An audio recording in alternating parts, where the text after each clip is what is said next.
Good evening. It is Tuesday, October 17th. Welcome to another episode of All in Society and Friends. I am your host, Claude Winston, also known as Claude Purchase. Winston is my middle name. So Claude Winston Purchase sounds like character on Fresh Prince, right? Like Carlton Banks. But thank you for tuning in today. Thank you so much. If you are watching on YouTube, thank you for subscribing. If you haven't subscribed already, please make sure you press that button. Make sure you like, make sure you share, no matter what time you're watching this episode, whether you're watching it live with me or if you're watching it from YouTube or on Facebook at a later time. I appreciate your support.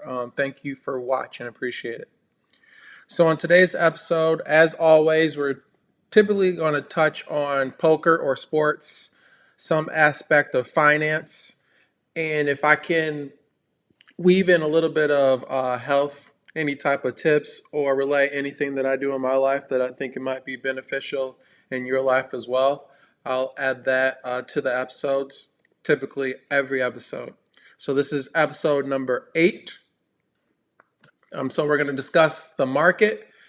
So it is earnings week, and we'll tackle that and what that means in the stock market.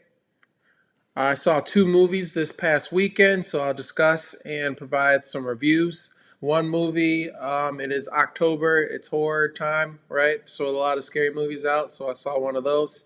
And another movie you probably wouldn't expect that I would go see. I typically wouldn't go see a movie like this, but I did, and I really enjoyed myself, so I want to share the review. NFL stats. So for our previous week, NFL Sunday, as you can already see, I'm rocking my Detroit Lions hat. So you already know I had a great weekend as a Detroit Lions fan. It's not too many good weekends I've had since I've been on this planet and been rooting for the Lions. And let me stop right here there. So I've been wearing my Lions hat out and in the poke room. And a lot of people just talking junk to me. Oh, Claude, you never wore your Lions hat before. Well, number one, we're at MGM. I used to wear a suit. I used to work with you. So when would you see me wearing a hat? So that answers your question right there. Um, but second off, I'm born and raised from Michigan. When Lions win a couple games to start the season, I already know what's going to come. There's going to be something that's going to derail the season, and all our hopes and dreams are going to be shattered as they normally typically are. But this year, it's different.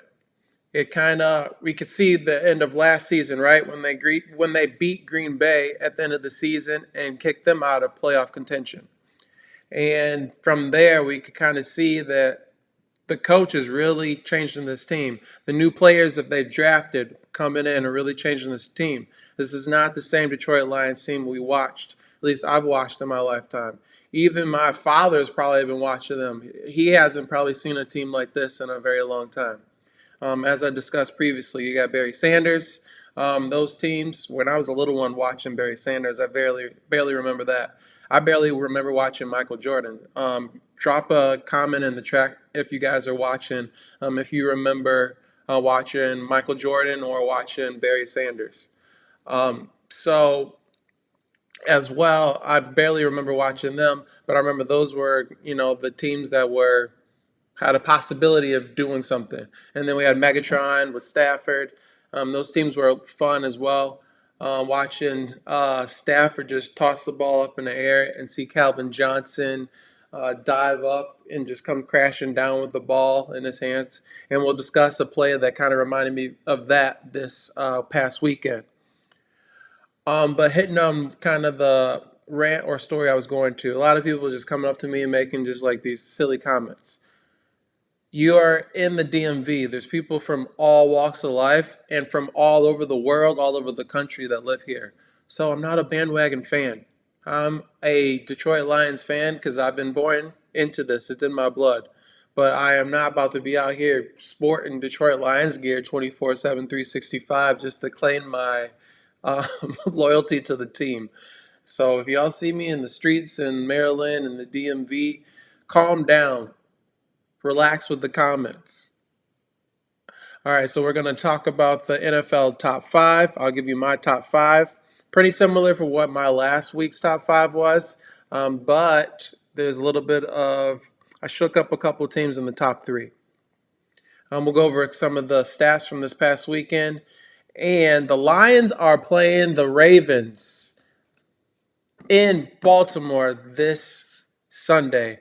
And I'm thinking about getting tickets myself, and so I'll talk about that as well. All right, so to begin, we're going to talk a little bit about the market. So, as I said, it is earnings season, so companies are going to start pretty much, they report quarterly, right? And Tesla, everybody knows Tesla, right? Everybody knows the company. You see them on the road, um, and you know the CEO. Everybody knows Elon Musk. They report tomorrow, so Wednesday after the bell. And I believe today I just saw that there's just kind of been a lot of like negative news that's been coming out about Tesla. So it doesn't make me believe that they're going to have a quarterly report that's going to be like substantial to make the stock price go up. It might not even go down too much at all as well. But it says Tesla to recall nearly 55,000 Model X vehicles, auto regulator says. So I don't know what that means, what it's going to do to the stock market. That information was just released an hour ago, or maybe the information was released during the day and the stock was trading on that information, and I just see it pop up in the news for me. So just kind of be mindful of that. I'm somebody that's going to be a long-term investor. Before we talk about this, guys, we'll go over the disclaimer. So the information provided in the show about personal finance and investing is for educational and entertainment purposes only and should not be considered financial advice. Viewers are encouraged to consult with a qualified financial advisor, which is not myself, before making any investment decisions. The content presented may not be accurate, complete, or timely, and we do not assume responsibility for any errors or omissions. Investing involves risk, and past performance is not indicative of future results. Any endorsements or advertisements featured do not constitute recommendations. And by participating in this wonderful show you're watching, you acknowledge and accept these disclaimers. So most of the time, I'm not any type of stock expert by any means. A lot of the time, I'm just going to share my personal investment journey and share my experience and some of the things that I'm looking for. And maybe if you're a educated investor and you hear something I say, you say, "Hey, Claude, I think you should look at this another way." Come on in, drop a comment, let me know. Or if you're somebody that's learning and want to gain more knowledge, maybe I can teach you the basics, and then you can learn a little bit more by reading books or kind of building and researching your own, and getting that information from somebody that's credible. I'm just, like I said, I'm just sharing my experience pretty much. That's all I'm doing. But like I said, Tesla is reporting Wednesday after the bell. So it'll be interesting to see. Even from their camp, it looks like it's a little bit of negativity, negative news that's coming out that might drive the stock down. Right now, it's sitting at $254, so it's not a cheap stock. I'm looking for it to come down closer to 200, maybe like 220 would be great. 225, I would probably be even excited about as well, getting into it. But I've only seen it really drop down recently to about 249, 248, 247. So we'll see. Like I said, I'm a long-term investor.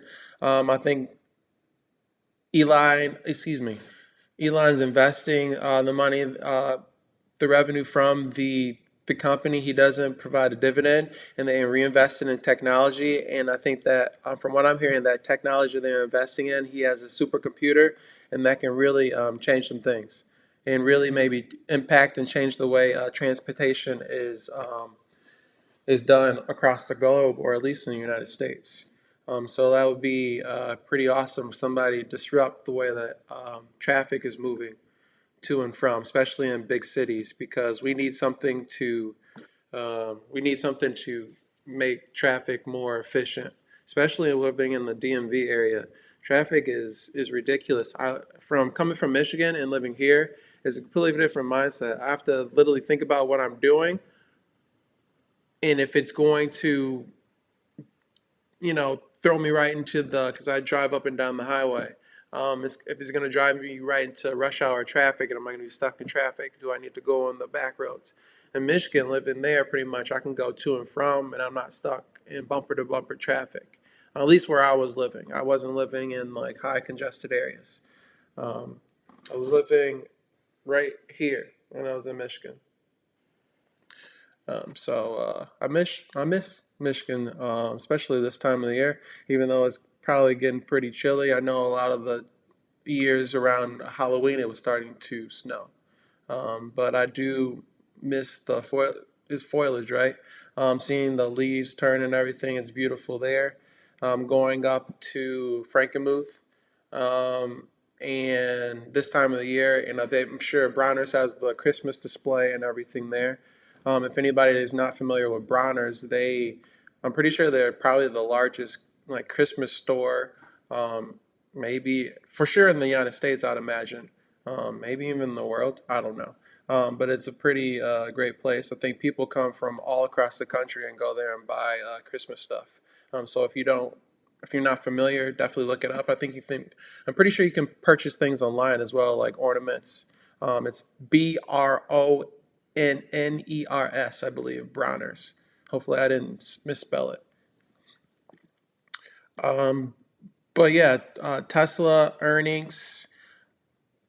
Also, I wanted to touch a little bit on Bitcoin. Bitcoin and Ethereum. It shot up Monday morning, and the reason for that is there was rumors of potential approval of the first spot Bitcoin ETF. And so you might ask, what is a spot Bitcoin ETF? It provides investors exposure to the world's largest cryptocurrencies by market capitalization without having to own it. So basically, Bitcoin, Ethereum, um, cryptocurrencies such as that. Uh, to put simply, a spot Bitcoin ETF would create a easier and possibly safer way for investors to invest in Bitcoin without actually owning the asset.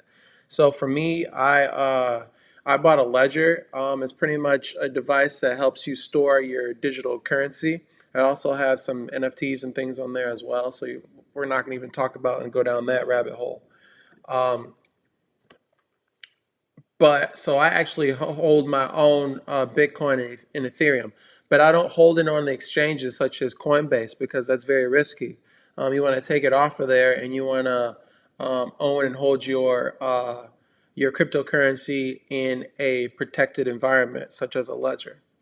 But and I believe if you invest in the spot Bitcoin, it takes away the need to do all that, and I think it's a lot easier. More retail investors or just like day-to-day people such as you and I would probably be more inclined to invest in Bitcoin if it was in a spot Bitcoin ETF opposed to holding Bitcoin and investing in Bitcoin the way that I've chosen to do it. So hopefully that shared a little insight for you if you weren't familiar with Bitcoin.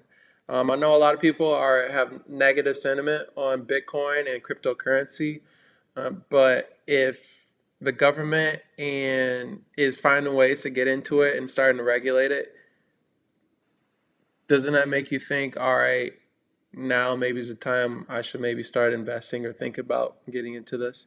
I'm not saying you should. Right now, it's pretty high. It was sitting at around 25,000 for the 27,000 for a while. I don't know. I don't have it pulled up on here. Oh, here we go. And right now it's at 28,447. So it's pretty high right now. But if you're somebody my suggestion is just put in small amounts like 5, 10, $20 every month or so and just let it compound and build up if that's how you want to invest into it rather than dumping a bunch of money into it. Or like you hear these silly athletes putting all their money into or their salaries and things in Bitcoin. Like, bro, I don't know who you got that advice from. But anybody that tells you to put, I don't know if anybody did this or not. I just remember rumors of hearing things like this. Anybody that tells you to put all your eggs in one basket of anything, don't run far away from that person. That person is not here to help you out. They probably got a bag and they probably wanted you to dump that money so they can use you as extra liquidity. So be careful who you get this information from. Just as myself, I'm not a creditable investor. I just happen to do decent so far. I'm a poker player, and so it kind of just naturally is coming to me as I read and research and gain more knowledge. So it's fun. I enjoy this. I'm almost a little addicted to the game, a little bit too much. I'm not watching the stocks go up and down to see my money go up and down. I'm like reading and researching the companies and trying to figure out, all right, how are these people on their own television every single day? What are they talking about? Who knows what they're talking about and who is just running their mouth? Who knows actually who's investing the way that I like to invest, which is like long term, or who are these people that are on you see on TV? They invest in something, then 5 minutes they change their mind and then they sell it. So that's not the type of investing that we want to do. Studies have shown and the test of time have shown long-term investing is the way to go. So that's what I try to do. So S&P 500 closed positive today. It looks like barely closed positive, maybe like dead even. Um, the largest stock that I hold, the largest individual stock I hold, it is a medical stock. The ticker is LNTH. It is Lantheus Holdings. I'm not going to get into it. You guys can look up exactly what it is. Pretty much, I think it's like a play on medical equipment. I'm more of a numbers person, and if it makes sense, the numbers make sense, I invest into it, and then I read into it. I'm not somebody who's in the medical field, but I've read the paper up and down, left and right. But for me to recite it to you and tell you what this company does on a day-to-day basis, I'm not gonna be able to do that. I'm just more of a numbers person. I almost look at it like poker. Poker is math-based. When I'm at a table, you're looking at another person, you get a read off a person, right? But it's all based on math and what equity you have in a certain point in the hand. And I kind of treat investing just like that. And a lot of people think about poker like it's a gamble. Or I think of the market just as a gamble just as much because there's so many factors that you do not have control over. I was just talking to my dad about this and my parents. When you invest in the market, all right, I like this company, I'm investing in this company. But what if something happens overseas that infects our economy? You have no control over that. You did not really foresee that happening. So that's risk involved, is right, and it's it, not necessarily luck, but there can be luck involved as well on why things shoot up. Like this year, as soon as people started talking about AI, the stock market went straight up. Now, what if you just dumped a bunch of money in a stock that happened to be a stock that was part of AI explosion, and then you just made tenfold money? Well, a lot of that is luck, and it's just pure great timing. So if you know what you're doing in a poker table and you take like the emotional connection out of it when you lose a hand, it's just the same thing as the market.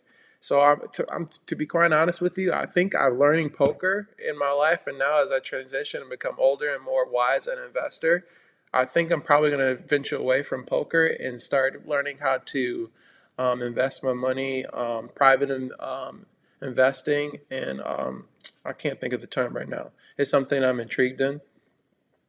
So we'll see what my next chapter in my life is, but I'm very excited about it. But investing in companies rather than going out there and physically working and to, for money, yeah, that's nice and all. Or having your own business, but I like to have somebody else make my money work for me by investing in businesses and owning portions of that business and getting the reap the benefits of it.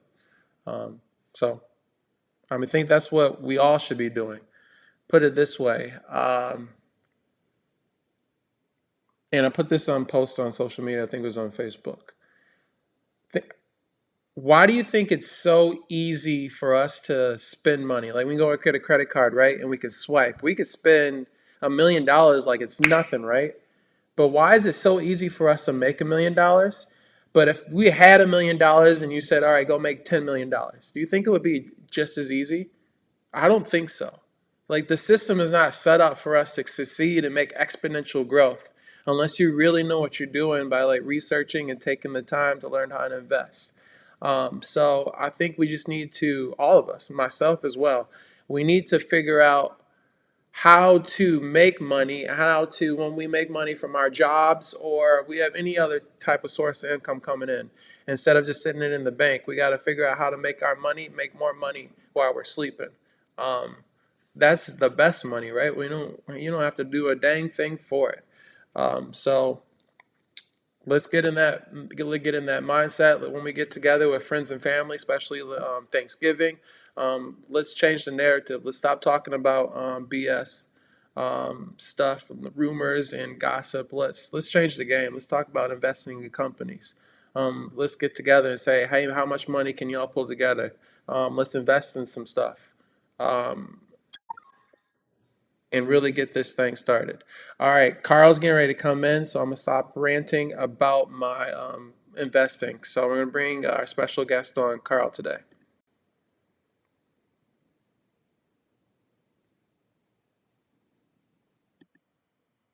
It says you're on mute, Carl. It did this to me the other day.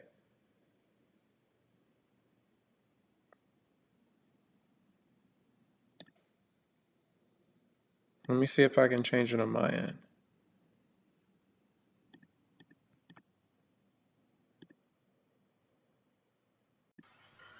There we go. Okay, you can hear me? Yes, perfect. Okay, great. How are you doing today? Pretty good yourself? I'm doing wonderful. Indeed, indeed. Yeah, man.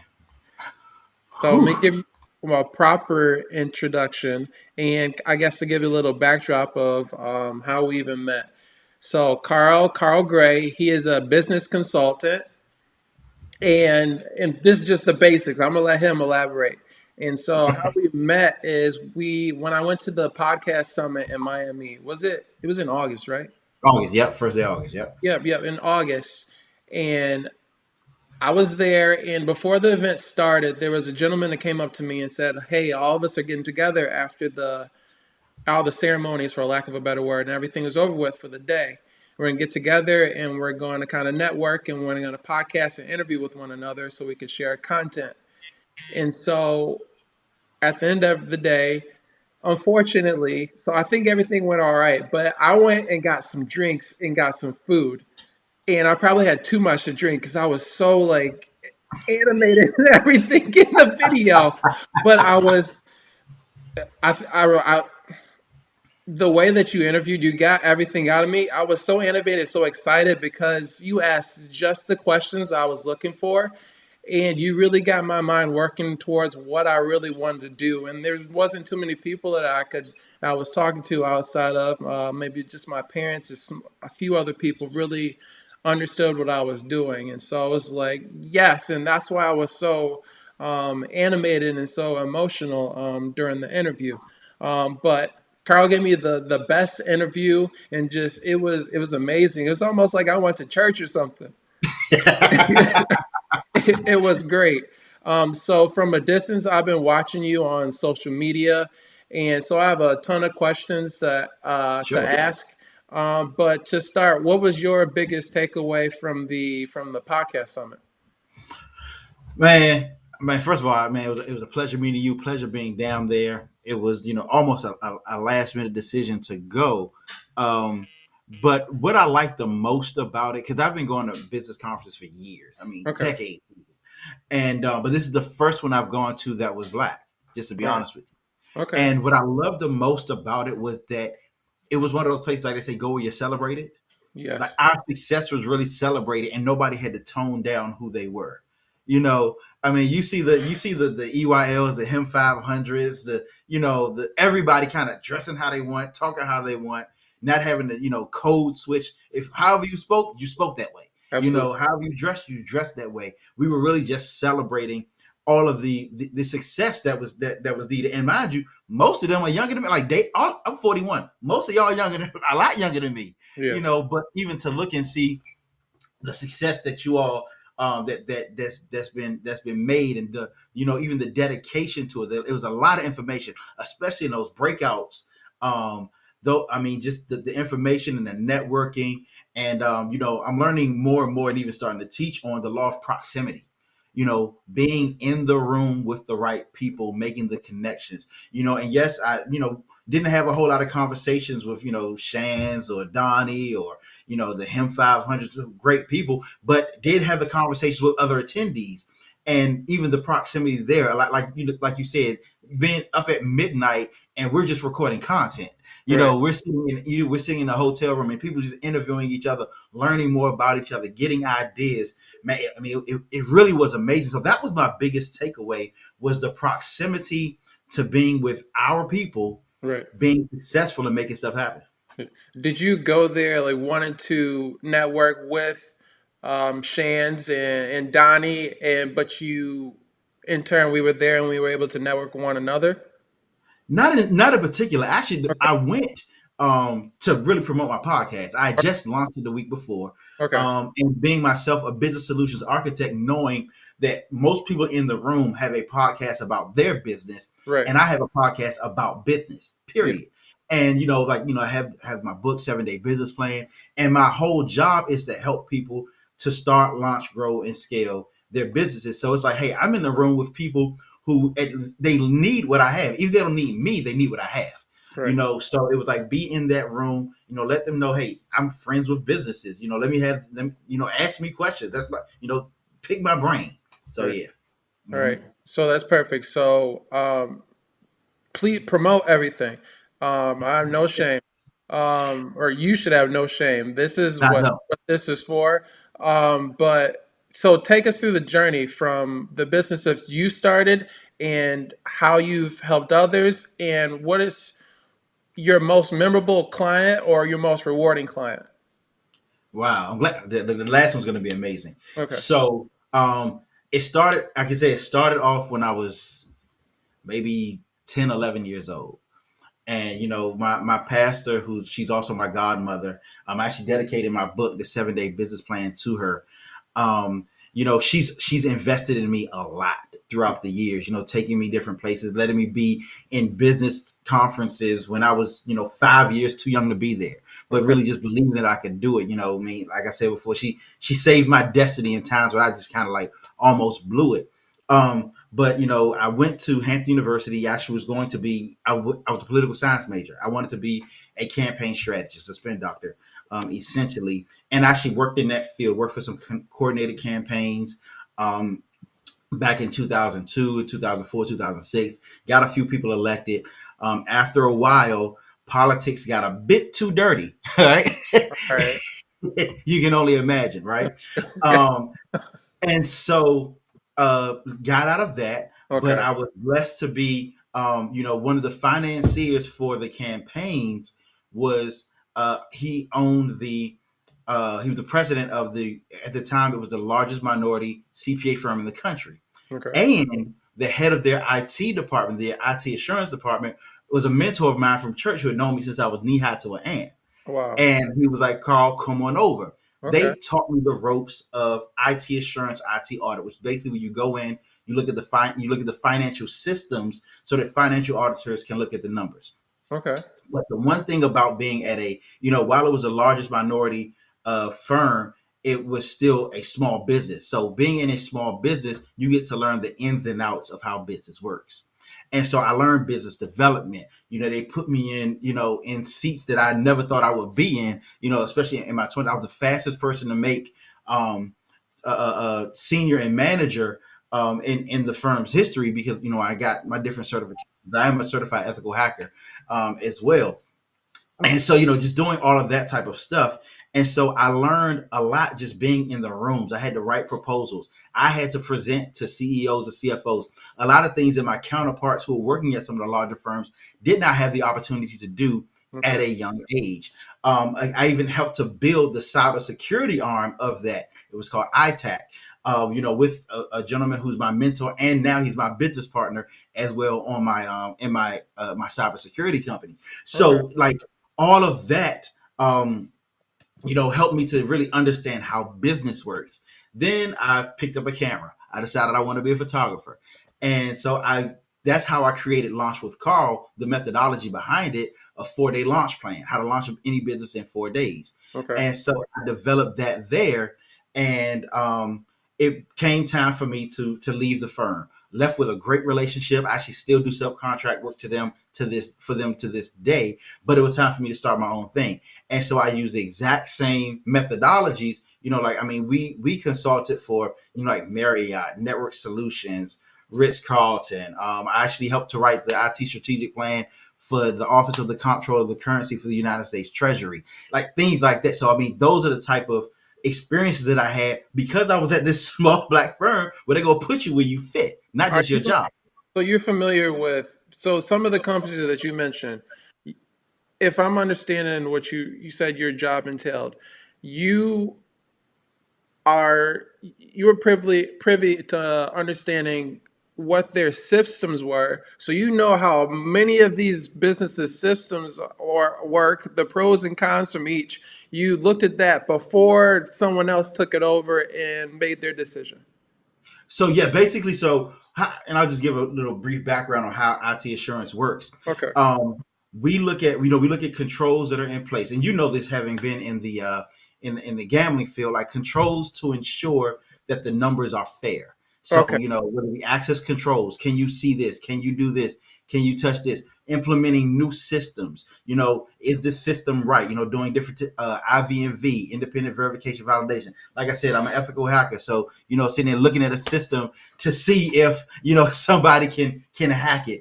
All of those things, and then even at some points having to be on the other side of it when somebody else found out what was wrong, having to go back and fix those things. Whether it's writing policy, writing procedure, implementing new processes. Like there was one, I won't say who they were, but they were under receivership, and there was a point where I had to run their budget meetings. It's like all of that type of stuff. Okay. So right, so it was really being in the as they say on Hamilton, in the room where it happens. Okay. But one thing that I noticed during that time was that there were so many things I was not familiar with, right? Like I'm like, oh, and if I'm not familiar with them, how many other black business, small businesses are not familiar with these things, Right. right? And so what I started to do, even while I was still there, was really documenting some of these things that we were doing. Like, how do you determine what your what things you need? Because before you buy software or hardware, whatever you buy, you should know what you need it for. Right. Most of the time, people get sold by a salesperson. But if you take a step back and you say, all right, let me outline what are my technical requirements, what are my functional requirements, what are my spatial, all of those things, and then you present it to say, hey, who can fulfill these? That's how you get the right product. Okay. Like you use Ecamm Live, I use StreamYard. Mhm. We all have our whys on why we do it, because it fulfills what we need. Right. And so developing those type of things is what I'm actually bringing to business. And so I tell people all the time, I started off in politics, so I'm very campaign driven. So meaning when I do something, I like to have a start date and a goal Right. of an end date. Say, hey, and we're gonna put all of our effort into making these things happen. The same way we do with the political campaign. I study people, processes, technology, make sure that it's done in a safe, secure way, but also in a way that causes it to grow and for it to scale. And so then as I moved forward in this, I said this was always my dream, to help people in their business. So I wrote the book, The 7-Day Business Plan, went bestseller there. And so now I provide, the coaching, the monthly coaching. I, actually help with some done for you services. But you asked what was my most fulfilling client, Yes. and it would have to be this past summer when I did a entrepreneurship camp where I took students. It was 44 students here in Prince George's County. Okay. It's from 17 different high schools, and over the course of 7 school days, and then 2 days afterwards for presentations. They wrote bankable business plans, meaning they went through the process. It was 6 hours a day. It was rigorous. It was something that was not. It wasn't easy for them at all. And I didn't want to make it easy. I was Right. like, well, because what I discovered is I've started a number of businesses, but there was not one of them that I had to wait until I was in my 20s, my 30s, my 40s to start. And so now it's like, all right, you have an idea. Let's give you the Wow. tools that are necessary. Right. Let's give you the tools. Let's give you the knowledge, the know-how, and the guidance to be able to start it, to make it happen. So that was my most fulfilling. And to see them, and I have to send you over the video, and to be able to see them standing on stage, giving their presentations confidently, not to just other students, not to just teachers, but they were in front of millionaires. They were in front of head of the Chamber of Commerce, politicians. Like they and they're getting, they, because those were the judges. I reached into my bag, man. I Wow. reached in and said, these are the people that I know that help me. I want them to help you. Can you all come and you judge Right. these students? And they're giving great feedback, and then telling them, I want to, like, saying, okay, so are you ready for this? Because we want to start investing. So yeah, How that was was most that this fulfilling. year? Yes, that was this past summer, this past July, June I and was July. hoping you were telling me this was 5 years ago, and then I was going to follow up question was, well, how many of them are actively doing what they wrote down? So what's amazing is, so we actually have something coming up in a couple of weeks where, because I'm doing some things with the county on the small business side, it's actually going to start to position the students to do that. And I'm Okay. also starting my own uh, incubator for young entrepreneurs. Okay. Because I've really found my purpose in this. So I'm talking to Black Phoenix Management Group, which is an investment fund that's going to actually help them to raise the capital to start the businesses, provide the mentorship and the guidance that they really need, because it has to be more than just me, Right. doing this. I can be the coach, I can be the the trainer and all of that, but it really takes other people out there collaboratively saying, hey, we're investing in the future, not just with our money, but also with our time and all that stuff. So, but Right. yeah, that's so 5 years from now, Matt. Hopefully, just 5 months from now, you'll be able to see some progress. Right. That would be awesome. Yeah, Yeah, man. that's amazing because when you think about things to get kids off the street, and if you give them something like this at a very young age and gives them something to work towards, and so they're not even thinking about whatever the other options are rather than staying on that straight path. They're gonna say, no, I Yeah. don't want to jeopardize that. I have some a plan in place, and we instill that in such a young age. Maybe things like this is what'll that'll click, and get kids off the streets. I mean, and that's the goal. I grew up in Landover, Maryland, Kentland to be exact. And man, it was a rough neighborhood growing up. But one thing about it, I go back and I look and I think about people and how much that I grew up with, and how many skills and talents they had, Right, and even still have to this day. Some of them have, they got in some trouble, but now they're doing well and they starting their own business now. And now they're trying to tell the youngins not to do this, but you can't just tell them not to. You got to provide something else. right, It's like, hey, look, use that skill of sales, use that, being able to, talk and finagle, use that in business the right way, the ethical way. And so that's really what the goal is, to say, yes, not only is it an alternative, it's a better way. right, It's a less risky way. Yeah, I mean, I unfortunately, since the time I was 14, I've had a friend of mine die every year. And at 14, it wasn't from sickness. It was, it was other stuff going on. And so it's like, I don't, I want that not to be the constant case. I don't need that to be cyclical, especially not in my neighborhood. I may not be able to change the world, but if I can help Landover get better, I'm good. right. That's awesome. So that's what I love is that. And I can tell that about you just from the interview in just the 5 minutes it took out of your time to do that. Is that you're not just in it and just talking game and just here to make money. You really want to help people and get the most out of people and help them achieve their goals and their dreams. So I think Hmm. that's inspiring and motivating. And To be honest with you, I hate when I see you online sometimes because you are what I just said. When I see you online, it's like, Claude, are you doing what you should be doing? Or are you bullshitting? Yeah. Because we've had a couple of conversations that said, "Well, I'm doing this and that," and I work towards it. And but I'm the type of person I like to pivot a lot, and I work on little tidbits.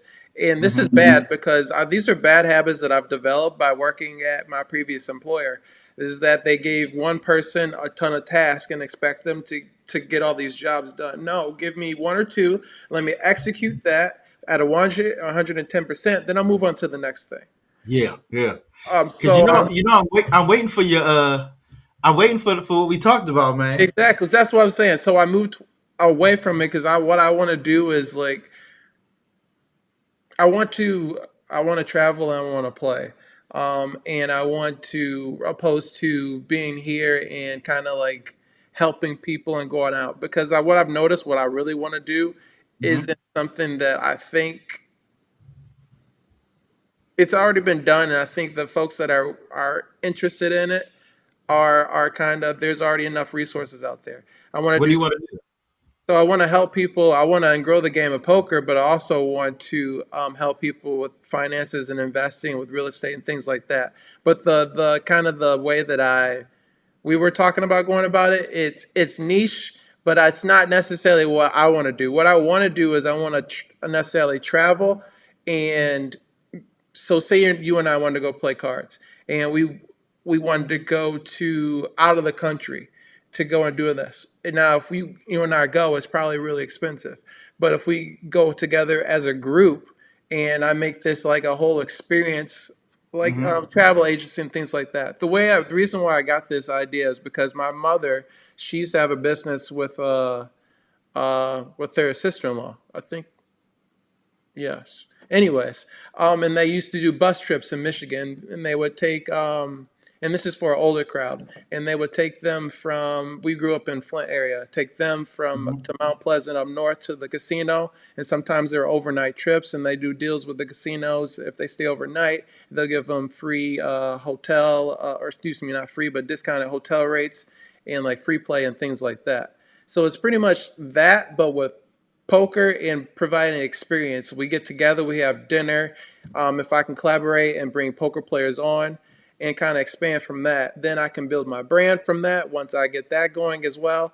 And some of the really ambitious things I want to do is form as far as forming a poker league. Um, it kind of expand to do that. And like when you hear me talking, I have too many ideas. I need to focus on one damn thing. Um, Because like I mean, because I hear it and yeah. I'm like, I see the vision. Yes. Like, but you need what you need is you need an entry point. Yes. How do you get people? Because, like you said, most people who play poker already, right? Yes. They have where they go, who they go with, and all that type of stuff.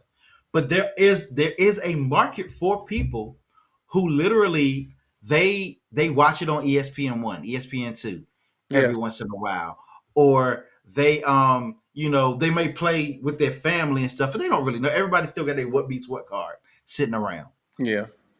That's your market, right? True. You don't start saying we're gonna take a trip. Yeah. You start saying Build we're it. gonna come here and Hmm. we're gonna play for fun, Yes. and you get them bit with the bug, right? Because here's what I noticed. Look now you know me. I'm getting in my bag now. This is what I noticed about playing when you're playing for fun, right? Hmm. You're more risky when you're playing for fun, and you win more, 100%. right? Yes. Because the thing is, you bet big, you win big. Like, look, it's not mine. It's just chips. It's some chips. Da, da, da. So then they got that bug, like, shoot, man. And you say, all right, y'all. Now I'm planning this trip. Maybe it's short. Maybe you're just doing somebody's riverboat, real quick, something small, Right. first time around, right? Let's all we going there, Right. or you can do like, hey, look, we going on we actually gonna take a cruise and we're gonna Right. take over their casinos. You know Yes. what I'm saying? Because we're right here in Maryland. You leave out of Baltimore, Right. the cruise ships out of Baltimore, they all got casinos on the bottom. Right. And you let them know this is why we're coming. We're coming. Right. We're coming to play. But they're like, oh, this is why y'all coming. Right. They're gonna help you out. With that type of stuff. Right. And so now you started planning. You start to you've already built it. But the thing is, you have to raise you. Don't go after people who are already in it. They're gonna start to come or whatever. But if you begin to build it Okay. low by just teaching it, Yeah. because it's the educational thing, right? The reason that the education system works is because people are convinced for 12 years they got to go to college, That's yeah. and it gets taught the same thing by the same people over and over again. And so what happens is you start to build this. Maybe it's start off with 5 families, Mhm. right? It's 5 families. Yeah, the kids can play, but then it's like, hey, mom and dad, you need a vacation. And so Yes. now you got 10 people, 10 couples that are willing to step out and say, hey, yeah, we're going to take this 3-day cruise, or we're going to go to this riverboat, with Claude, and we're going to play because we've enjoyed losing no money. Now let's go and be like, all right, we're going to have it. Say, look, bring this amount, and this is all you're going to bring, and this is what you're going to try to win. Right. Say, don't bring more that you can afford to lose. You get them in that mindset so they don't feel like they're cheated a jip because you want them up front. Hey, only bring $500. This is called entertainment money, Right. right? And we gonna play and we gonna win. And you start to build your audience. And not only that, you're gonna have some standouts. Yeah. And guess what that becomes? That becomes your league. Right. You're right. It's like it's the same everywhere. If you begin with the end in mind, but make sure you start at the beginning. You don't even tell people that your ultimate goal is to do this. You tell people, I just want to teach you how to play poker. Yeah. I think I was avoiding the which I deemed was the I feel like that's the more difficult route. What I've deemed is more the easier route was all right. Well, I already know poker players that are around here or in the community. I'll just go Mhm. straight to them. But that's the easy route. But I think you're right. If and it's more rewarding and more, and I could It'll do it. be more lucrative. I'm sorry. It'll be more lucrative. You'll make more money. Oh, okay. Okay. Yeah, because you think about, let's say um you say, all right, we're gonna do a poker night, right? Right. It's free, or you can even have prizes as opposed to cash. So it's like, you come in, everybody get the same amount of chips they come in, and at the end of the day, first, second, third prizes, or however many chips you got, you can go get something like that. Make it really simple, real easy. But you charge them $200-300 to walk in the door, Right. right? And they're learning poker, they're playing it, and it's like, oh, okay. And even you can start off with 50, like Right. something really, really simple. The money just keeps stacking, Mhm. and it's low overhead for you because I guarantee you got cards and you got chips. Right. Just start turning people's homes into casinos. Like, hey, look, I come to your basement and you invite your family over and we make this happen. Again, you will become the household name because there is an untapped market, because everybody who plays poker wants to play poker. True. Everybody who plays poker wants to play poker. Who's going to be the person that plays poker that wants to teach people that don't know? Right. I'll be. Exactly. And say be a part of the all in society. Like, you like really build, like, with the all in society. You're building these people up. They're going all in.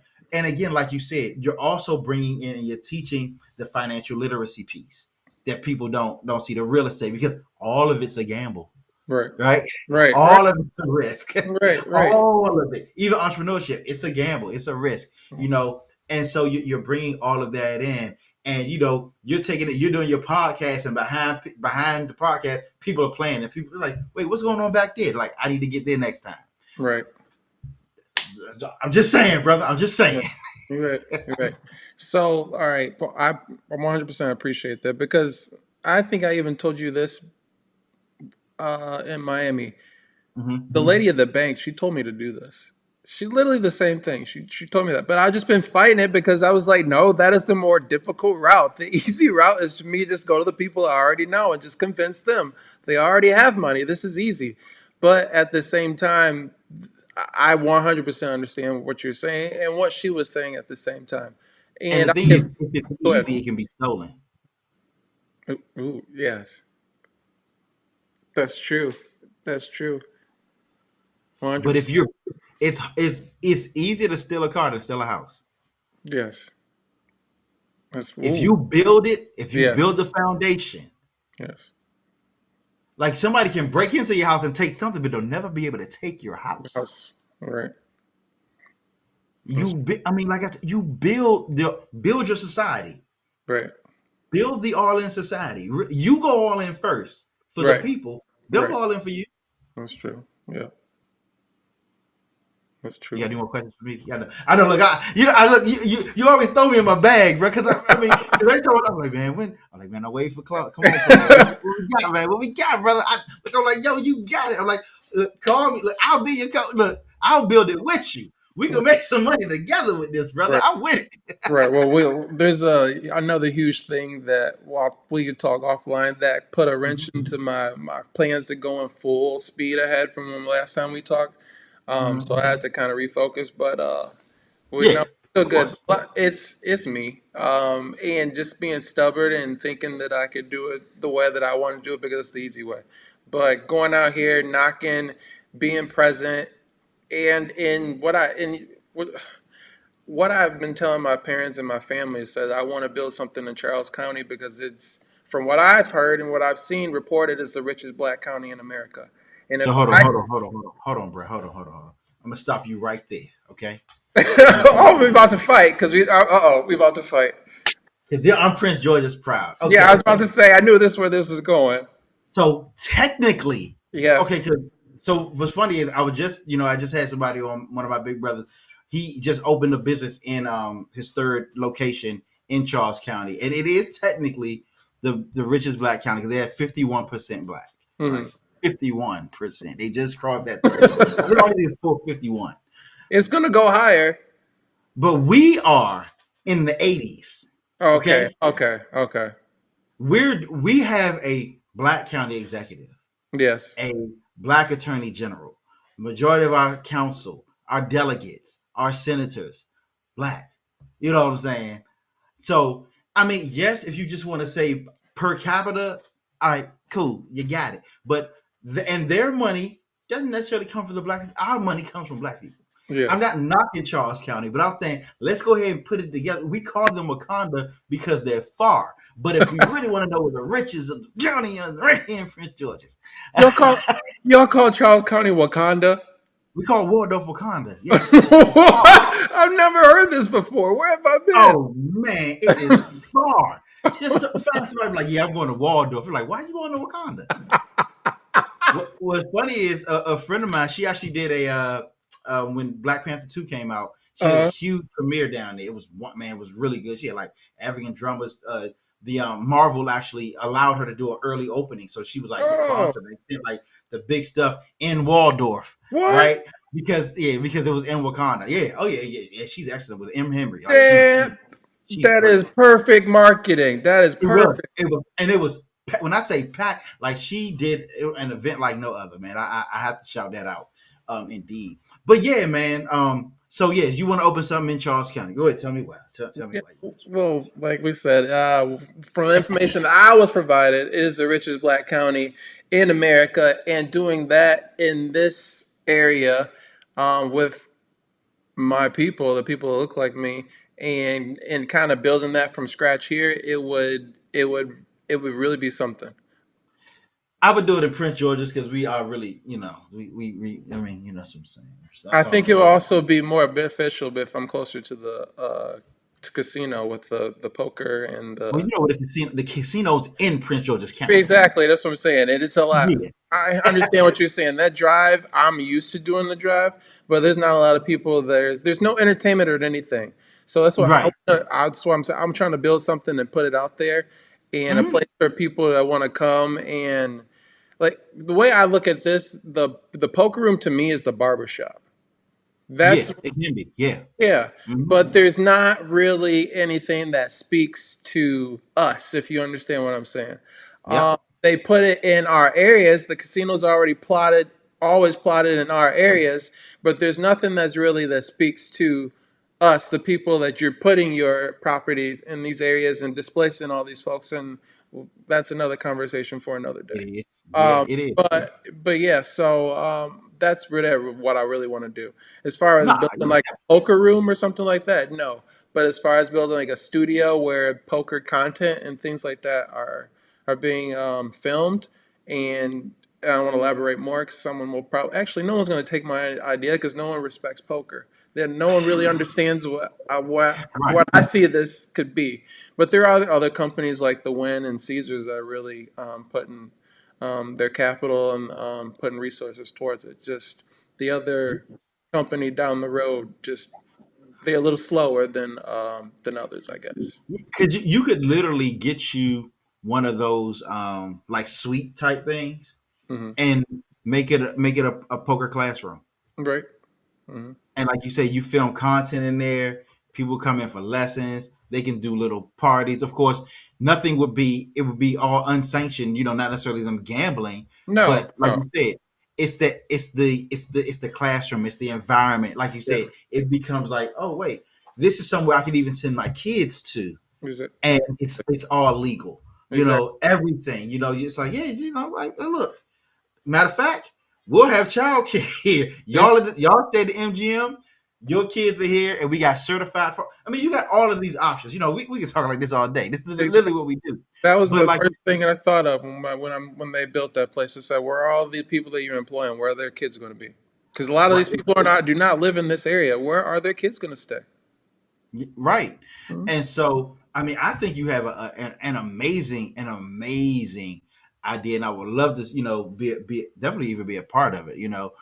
To see how it could work and how it could grow, with it. But I mean, even like I said, our conversation in Miami when I heard it, and everybody who was around was like, "Hey, look, bruh, you got it, like you got it." So yeah, man, indeed, indeed. Yeah. What else you got for me, brother? Let me know. Yeah. So I saw I have another question in mind. You kind of just mentioned this. So some of the businesses or the individuals that you do consult, have they ever reached out to you for partnerships or investment opportunities in the businesses? So there are actually a couple of them that I have equity in what I help them build. Mhm. So there's a wrestling company in Ohio, um, that I work with. It's called Exodus Pro. Well, not Exodus Pro is a wrestling company. A guy by the name of EC3, who Recent, I think I saw you post about this. yeah, yeah. Okay. He's now the NWA champion. And he used to be the NXT WWE champion. Wow. And with TNA. But so I'm helping him to build out, and it's proprietary right now, but it should be launched within the next month. But I'm helping him to build something out, and I have a 15% equity stake in that.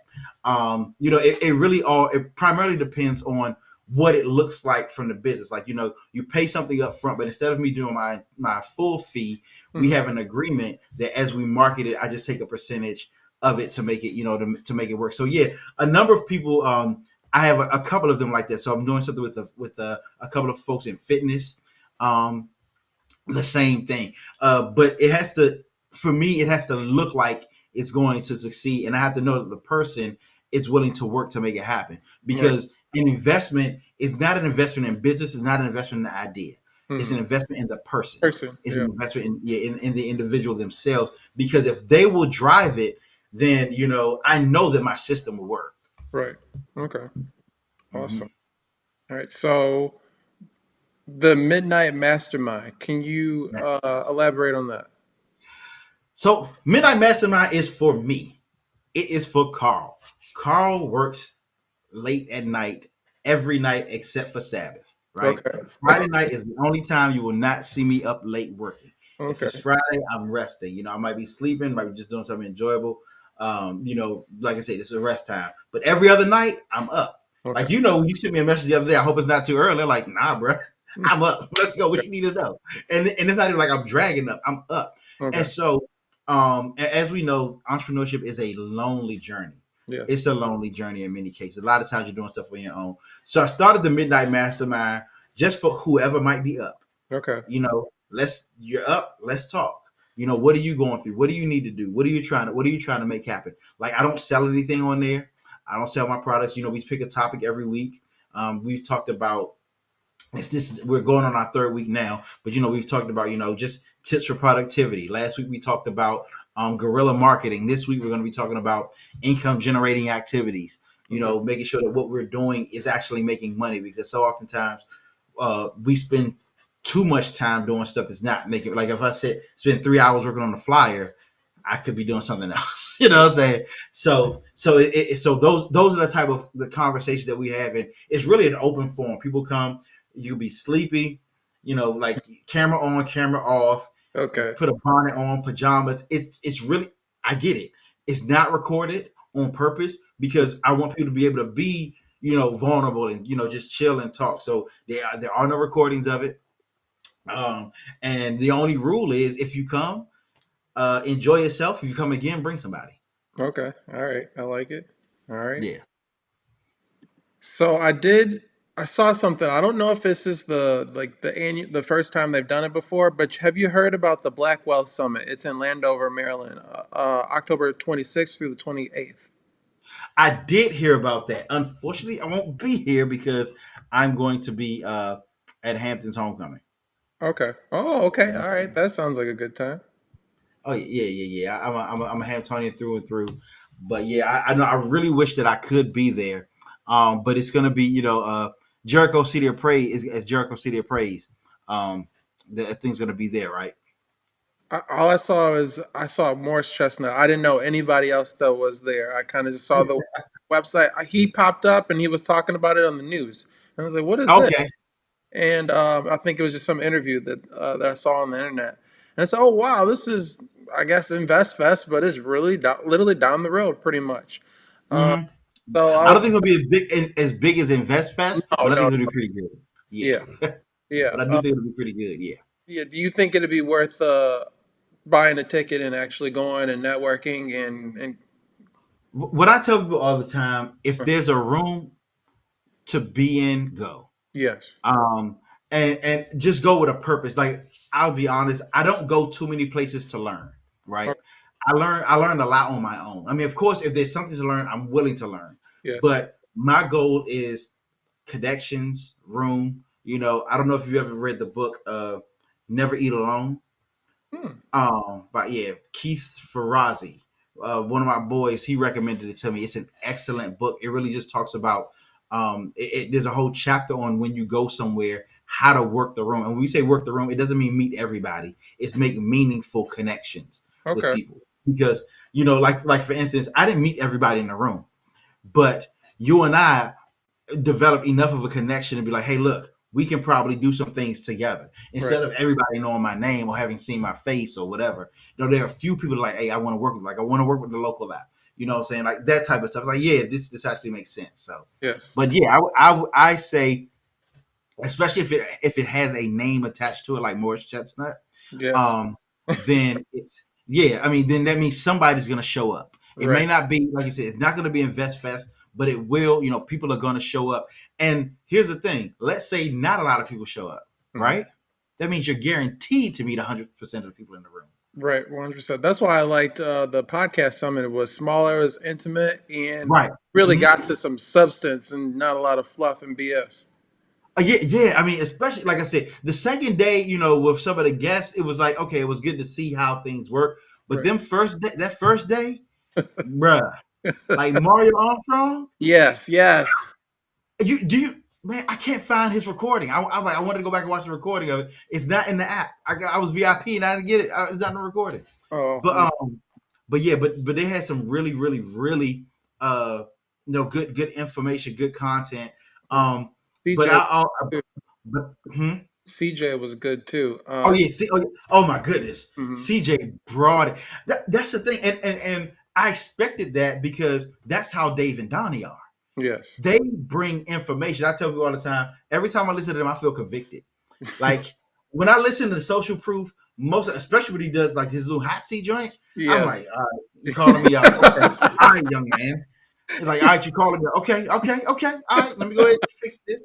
Okay, and put down the phone. All right, I'm not playing no game today. You know, Right. it's Right. like, yeah, all right, okay, yeah. All right, I need to post again. I need to put some more content out there. But and I also recommend when you show up in your expertise, Yes. right? It's okay to look up to somebody who is doing well. It's okay to say, hey, I'm in the room with this person, but Mhm. know that that person doesn't know everything. Right. There's something that you know, something that you're good at, something that you bring to the table that can even help them. Hmm. And so, I mean, again, I believe that your visual of what you do, if you walk in there speaking like the expert on it, because you are the expert on it, Hmm. and saying this is the vision that I have, is to, show 100 families, teach 100 families financial literacy through poker. Right. And people are like, oh, I love that. Oh, I love because when you talk about that, they'll say, well, tell me more. Be able Right. to tell them more. Right. Um, and then they're looking out because I started telling people about my young entrepreneurship program, and they're like, "Hey, Carl, how can I talk to the kids? How can I do this? How can I do that?" And so it's like, so come in there saying, "Hey, this is who I am. This is what I do." Be able to introduce that Right. and become. Who knows? Like I said, if it's only 20 people in the room, but I know it's going to be more than that. If it's only all 20 of them are going to know that you do what you do and you do it well. Awesome. So, being that it is going to be a smaller event, now, when you go to these events, Mhm. do you always get the VIP package, or when you look at it, is the price make sense, or are you actually providing a type of value for the price that you are I'm paying for? So in most cases, I will get the VIP Okay. package. That's how that because it's like access is very very important. Right. I may not get the super one, Right. but access is very important. Like I paid the $1,000 to do the VIP there, and just for the fact people can say have VIP, you Right. know. And I do like to look and see what it is. And if you go again, always have your purpose before you see what they offer, Hmm. right? If you say, okay, when I go into a place, when I go somewhere, I want to uh, come out with this. Hmm. Then you look at the package. What's Okay. going to get you there? Okay. You Yes. see what I'm saying? Is there somebody? If there's going to be somebody there that you want to make sure you're able to rub elbows with, pay for that. Right. You know, like there was one person I was hoping was going to be there. Um, he wasn't there, but if I walked there and he was there was not an amount that I would not have paid to upgrade my package. You see what I'm saying? I was like, if he's there, I'm breaking the bank to meet with him. Okay. All You know right. what I'm saying? But at that point, it was like, okay, I just want to be able to be in a seat where people can see me, be able to easily, because I had my bags and stuff, be able to easily hand out stuff with no problem, Hmm. um, and connect with as many folks as possible. I didn't want to be limited to who I could connect with. I Right. mean, so that's why I got the package that I wanted. But I'll be honest, if it would have been somewhere like InvestFest, I may not have made that investment Right. because when there's 14,000, well, 20,000 people this year, Right. no matter where I am, I can Mhm. connect with people. Yes. That's You see true. what I'm saying? Yep. So, unless there, like I said, unless there was something specific that I wanted to do, say, be, or meet, then I would be all right. Okay. Great points. How to play the games. You say how many conferences or things you probably go to? Maybe like two, three throughout the year. Maybe two or Okay. so. I want to increase that Hmm. um a lot, but man, I do so much over. Like I wanted to go to Funnel Hacker Live this year, but my schedule didn't permit it. I do so much work. It's like okay, girl. But yeah, my plan is like I definitely will be a podcast summit next year. I might do Invest Fest next year. Okay. Um, but I'm really trying to really open up and see myself to it because for a long time I didn't go. Okay. I had gone, growing up with my pastor and my mentor, but then since I've kind of been doing things on my own, that hadn't been on my priorities list. And honestly, because I've been, I'd seen so much already, it's like I need to implement the stuff that I've already learned and I've Right. already seen. And Okay. so now I'm at the point where it's like, okay, let me start taking things to the next level. Right. I know for myself, I'm very introverted. Only, but when I'm at a poker room, I'm a completely different person. And it depends Hmm. on what day I am. Sometimes I want to sit down and want to play, leave me alone. And then sometimes I'm feeling good, I'm running good, and I'm gonna let you know that I'm here and I'm making money. And sometimes I feel like, and then sometimes I just want to kind of sneak in. I don't want to be seen. I just want to kind of just vibe and whatever I want to do. But with that being said, I'm very introverted, and I'm not somebody that's good at networking. I'm kind of would sit back in the corner in the back of the room, but going to these conferences, getting the VIP packages, sitting in the front, and Hmm. forcing myself to go out and have conversations with people. I kind of lead with humor. If I can find humor in anything, make people smile and laugh, I think that's a great way to like what's it called, icebreaker. Icebreaker. Yep, yep. You know what else would be good? Have something that speaks for you, right? Like So outfit. your outfit, even your shirt, Okay. have a question on it or have a bold statement. Like Yes. all in society, like what, are you ready to go all in? Or ask you what Right. going all in means. Right. Let it speak for you. One of the reasons that I bought all those bags, like I paid for those bags and I gave them away, was to start conversation. Like, so what is friends with businesses? What is oh, I like that name. Oh, that name is tight. Like, yeah. And it's hey, trademark has been filed. Right. Right. The one thing I was not gonna have people do was say they was no. You ain't had it before me, y'all. Because I went and looked. But yeah, so it was like, like, okay, so what is it? Because like all in society, that's an amazing like, so what is that? Right. So create something that starts the conversation for you. And I say, yeah, I got a best like I was giving away my book, I'm giving away everything down there. Okay. I mean, the easy you look, bruh, I'm gonna tell you something when we get offline, okay? Okay. I'm gonna tell you something when we get offline that's gonna change everything All if right. you do. All All right. right. Just remind me. All right. I'm writing Whew, it down. it literally just popped in my head. I was like, oh, this is it. So there we go. All right. Got it written um, down. yeah, but yeah. So I mean, like, so that in and of itself will change the game for you. Have that conversation piece, Okay. and so you're no longer. So yeah, you'll be an introvert, but you'll still be the topic of conversation. Yes. Okay. This You come with the heat every time we get together and we get in front of the camera. I appreciate it. That's the goal, Regardless of man. what the viewership may look like right now, when I'm in the poker room, so I have a chip, and every single time I sit down, someone says something about this chip because the Hmm. colors stand out and they've never seen it before. And they're like, "Where's that chip from? Where's that chip from?"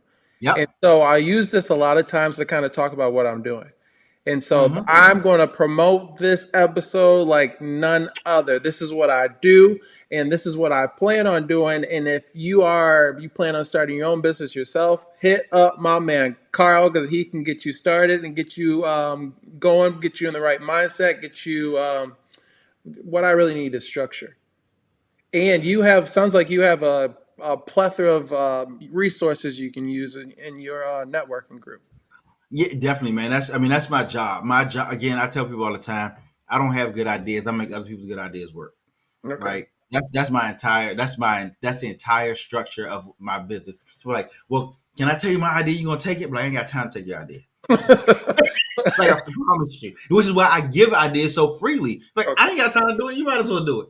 Um, so yeah, I mean, like, so if people want to be, if they go to www.launchwithcarl.com, you see all the offerings that I have, all the trainings that I have. Of course, you can be like, I'm actually running a special up until Black Friday for coaching.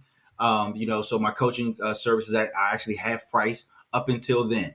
All right. Um, so $500 a month with 290-minute sessions, and everybody who becomes my coaching client gets a sales funnel built for them, because I believe that you must have a sales funnel.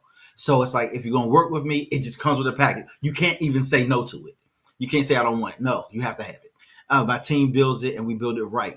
We pull out everything for you, and we make money with you. That's the real goal. Our real goal is to help people to make money. You can go to www.7daybusinessplan.com to get my book.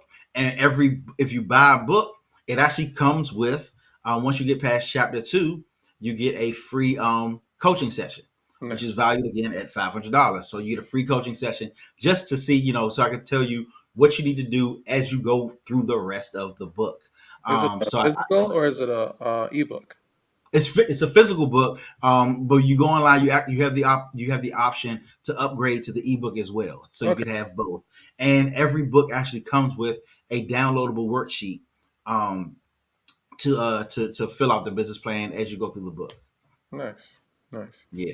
Do you use social media? I know we talk on Facebook? Do you use Instagram or like TikTok or anything like that?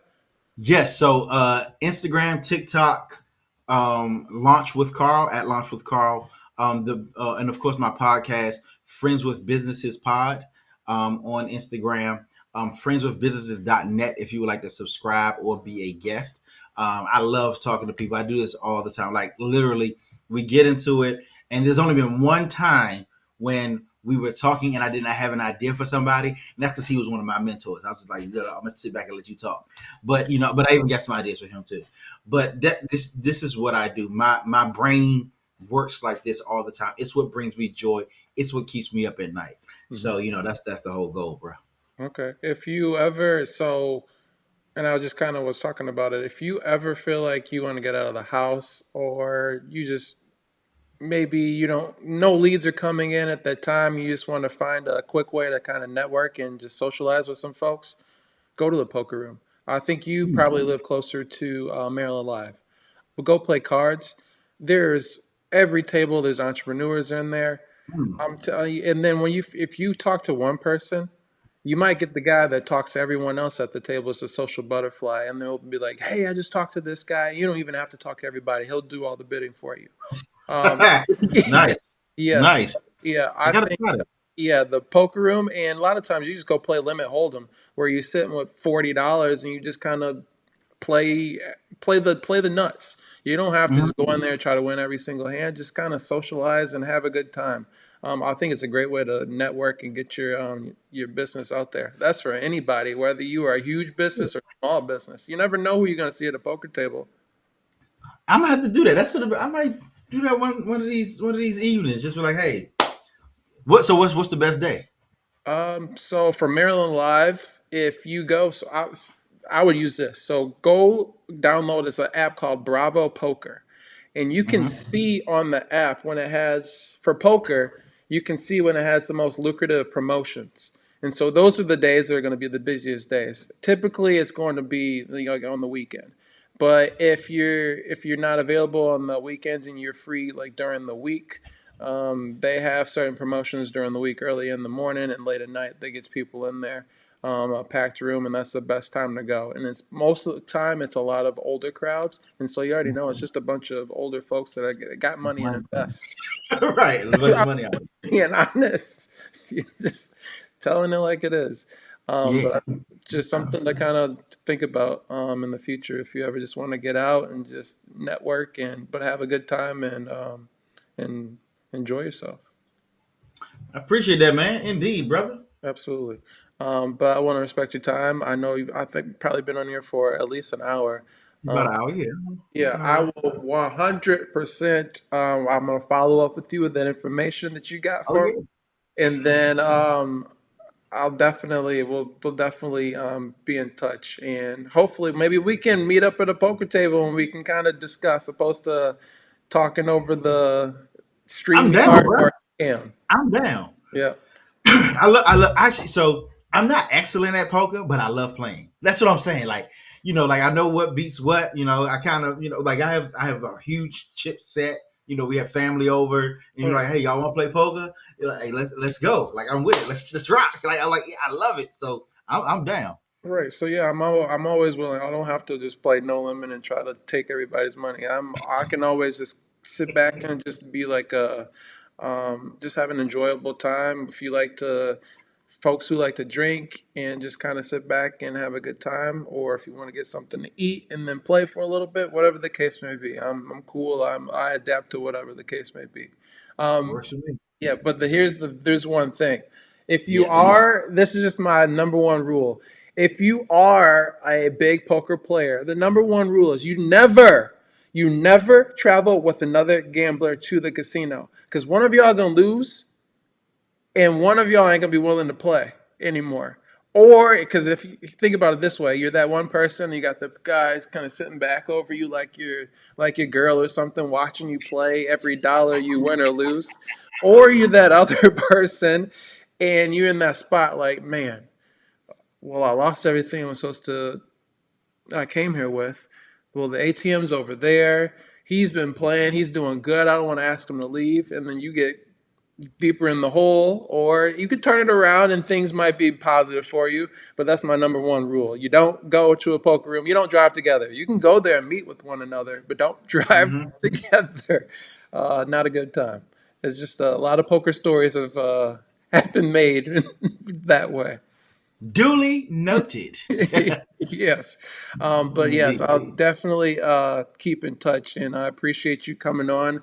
I'll definitely be sharing this episode because you dropped some gems that anybody, entrepreneurs, and just anybody just with any lack of common sense, you just gave common sense knowledge about going to conferences and whether it having a plan, and don't just kind of go and say, oh, maybe I'll take notes or something. No, go there with a plan and a mission and an end goal. And I think Yeah, that applies to life, not just in entrepreneurship. So that was great. That was indeed. awesome. My pleasure, brother. Indeed. Thank you so much. Hopefully, I'll have you on here again, and then maybe I can jump on one of your shows in the future. Oh yeah, man. We definitely got to make that happen. I was Mhm. trying to. Oh wait. Okay, I'm about to put it in here. So I'm gonna let you say. I want to see your reaction when I say it. All right.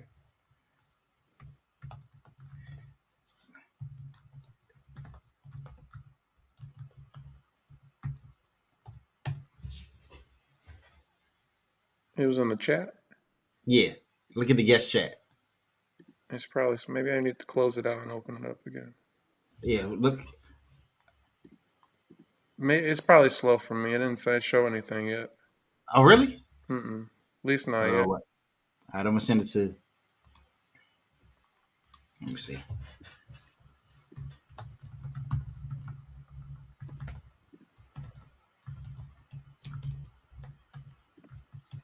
Or it might be on. All right. Look at your Facebook chat. Okay. That's your end. That's your end Oh, right there. wow. That's your end. Yes. Yes. That's your end. Yes. That's your end right there. Wow. You just dropped the bomb. That's Yes. that's your end right there. Do it, brother. Wow.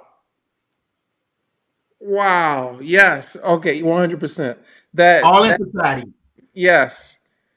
I'm calling my pops after this and be like, listen to this idea.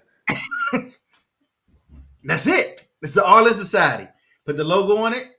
Go. Yes. My man. Oh, my mind is blown now, and my mind is racing too. But that's an excellent idea. That's your end. Everybody gets them, and you Yes, show up and you teaching them with that. that's awesome. Yes, 100%. Yes, the run, the river, the turn. Let's go. Yes, 100%. Oh, I ain't showing y'all this. I wish I could say this. It's like when you announce it, they'll see it. Right, right. Yes, that's 100%. That is great. We will 100% be talking about this in the future. I'm getting started on this immediately. Yes, that is a Look, great idea. it's right there, bro. But Hmm. all right, man, it's been real. All right, I appreciate it. Thank you for jumping in. Anytime, bro. All right, enjoy the rest of your night. You too. All right, all right, y'all. That was Carl Gray, 100%. If y'all are not watching this episode now, y'all need to tune in and watch it later. He dropped a lot of gems, and if y'all could see, ooh, I'm trying to make sure that I don't have the screen share on my.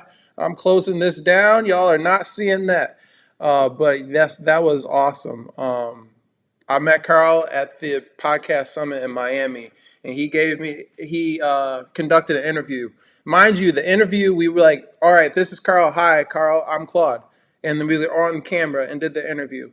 And what you see on YouTube, you can find it under All in Society and Friends. It's like a 5-8 minute clip. Carl got he had me. Like I said, I had a couple drinks before I did the interview, and he just got me so emotional thinking about and talking about why I started my business and what I kind of want to do and my aspirations with this. Really got my brain working. And since then, we kind of talked about some things, and I really, to be quite honest with you, I've been concentrating on getting this started. opposed to really working on those things that would benefit you guys as well. I'm working on getting my podcast going and getting this up as well, to kind of get my name out there. And this is really something I wanted to kind of build and grow, and share my poker experience, and kind of the similarities between the stock market and poker. And that's what I'm really learning as time goes, every day, learning more information about the market. And in turn, I want to get people investing, because what a lot of us do, right? Like I was talking about earlier, we know how to spend money, but we don't know how to make money exponentially, by investing. Or a lot of us, we go to work, right, and we invest to our 401k, and someone else manages our money. We don't know that person. We just, like, a lot of the times we don't even look at who's and what we're investing our money in, or how it's being moved, or what are the fees. So I'm not saying that allowing somebody else to manage your money is a bad thing, because a lot of times maybe some people are, it's better because they want to take these risky moves. That means putting all their eggs in one basket and hoping one stock goes up. That's not a smart play. You want to diversify. But what about you starting your own fund yourself right now? And it takes literally nothing. You could start it with, I don't care, $100. I don't care if you buy penny stocks or whatever the case may be. You'll learn something from it. Um, Whether it goes up or whether it goes down, it's a lesson in that. And if we learn how to invest our money and grow our money, not just by going to work and somebody paying us our wages, or if we're business owners, at the end of the day, whatever our profits are, and that's all we think we have to stand on, we got to invest our money, and it's not difficult. And then a lot of it has to do with time, and a lot of time you guys have families and other responsibilities, so you don't have a lot of time to sit down and read a book. But you can find time. There's a lot of times that we're on our phones scrolling through BS on social media. There's a lot of time, just as much as budgeting. You can find ways that you're spending your money on stuff that's not necessary, for you to invest and move forward with your life. So I don't want to harp on that too much. Let's talk a little bit some lighthearted stuff.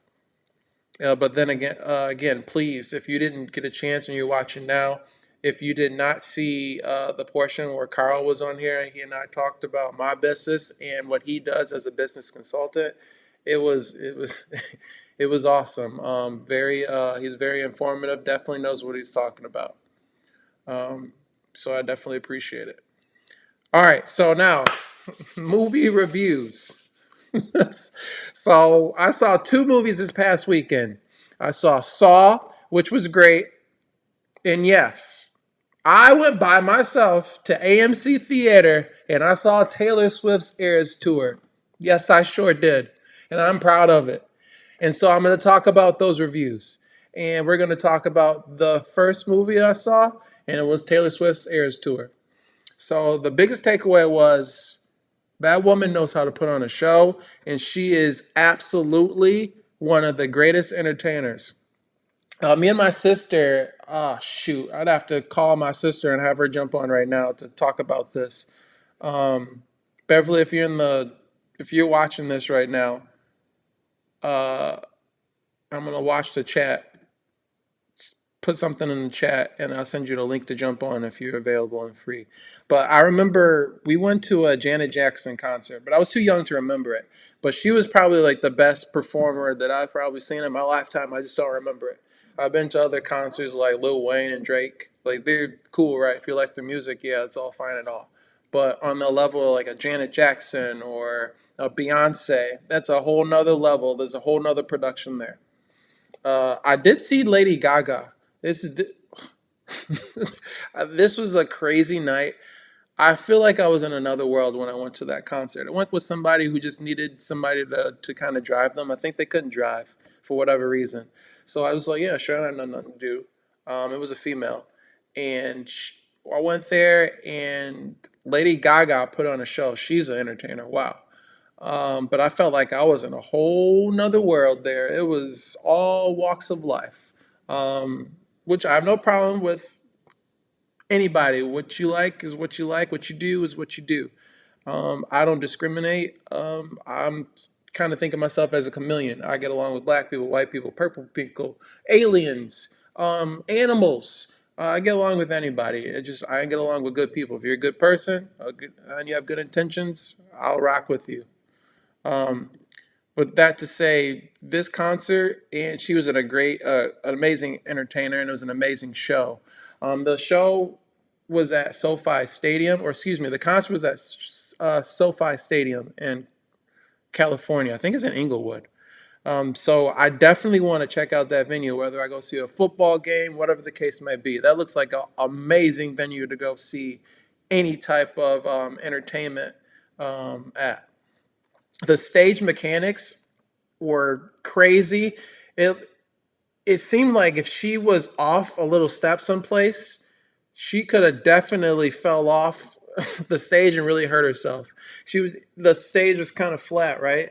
And then they would just kind of walk and do their choreography, and then all of a sudden you see the stage just rise up in the middle of the show. And it wasn't just kind of like, all right, yeah, they're gonna walk, they're gonna sit to a pose or get to a certain spot, and it's gonna go up, go down, and then that's kind of it. It was going up and down in the middle of the show, and everybody on stage knew exactly where to be. It was kind of amazing. These are the kind of the things that I look at when I'm going to the movies and watching, or excuse me, when I go to the concerts and just kind of seeing the whole production, how everything's done.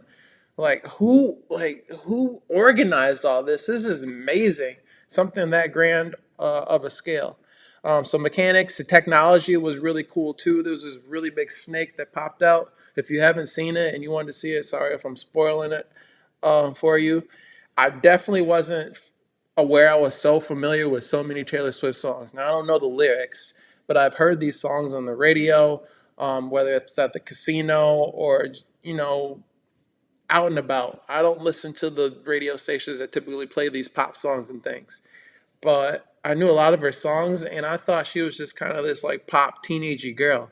But she kind of reminds me of Rihanna, how she transitioned from like her younger self, and then she wasn't her album called Raw, and then she was like this grown sexy woman. So it seems like the same transition. It's kind of like Miley Cyrus. Miley Cyrus went crazy. I think Christina Aguilera, she did the same thing. Britney Spears, well, we already know how she went. So it's kind of that transition. I was kind of put her in a bubble. She's just that little girl. So that was pretty cool to kind of see her albums and see how she laid it out and how she kind of progressed musically. She's a great songwriter, um, awesome performer. I was very impressed. And am I going to be going out and listening and buying Taylor Swift songs and albums? No, 100% not. But just to watch and enjoy the film itself, I was impressed. I look forward to see Beyonce in December. Now, Saw. If you're a friend, or excuse me, if you are a fan of the Saw franchise, you are absolutely need to see this film. This brought it back to like the first part of this franchise, where the films were really, really good. That really hooked us all in. I don't want to spoil anything, but it's definitely gory. Don't see it on a full stomach, and definitely check it out if you enjoyed the first parts of, or excuse me, the first films of the franchise. All right, diving into the NFL stats. And also at the end of the stats, I'm going to provide the top five teams the way I see it so far throughout the NFL season. Not what happened last season, what happened so far this season. What have you done for me this regular season? So we're going to fly through the stats. We're not going to go through every game. I pretty much go through the games that there is at least one like playoff, like either Super Bowl or conference winning contender was on played. So we'll start on Thursday Night Football. The Broncos, Chiefs beat the Broncos. Chiefs were at home. Patrick Mahomes, he had 306 yards passing, one touchdown and one interception. Russell Wilson, he had 95 yards passing. That's it. Off of 13 for 22, 95 yards passing. That's it. One touchdown, two interceptions. Travis Kelce in this game, 9 receptions for 124 yards. He did not get in the end zone. And for Denver, Sutton, wide receiver, he had 4 receptions for 46 yards and 1 touchdown. Next game, Ravens beat the Titans. This was the international game. Ravens got back to the winning ways. Quarterback Jackson, 223 yards passing, 1 touchdown, 1 interception. Derrick Henry, running back, he had 12 carries for 97 yards and 1 touchdown. And for receiving, Baltimore Flowers, 6 receptions, 50 yards, and a touchdown. Lions. Lions are playing Detroit Lions. Detroit versus everybody. Detroit is playing Baltimore this Sunday. Detroit's on the road in Baltimore. I am seriously thinking about getting some tickets and going in this game. Whether I have to go solo, I am thinking about going in this game. I'm even bypassing a poker tournament that I was planning on playing this Sunday, and I'm probably going to go see this game live. I think it's going to be an excellent game. Hopefully, we get some of our key players back. It doesn't look like Montgomery is going to be playing this game. We definitely need Gibbs, our rookie running back. If we have any chance of running the ball effectively against the Baltimore Ravens defense. But I definitely think it's going to be a close game. Probably going to put some money on the Lions to, if not win this game, I think I'll take the points. Last time I saw it was Detroit +3 on the road. So I look forward to that game. Stay tuned. If you guys are listening right now, and if you're interested in going, definitely link up with me. Seahawks, Bengals. Bengals beat the Seahawks 17-13. Quarterback Smith for Seattle, 323 yards passing and 2 interceptions.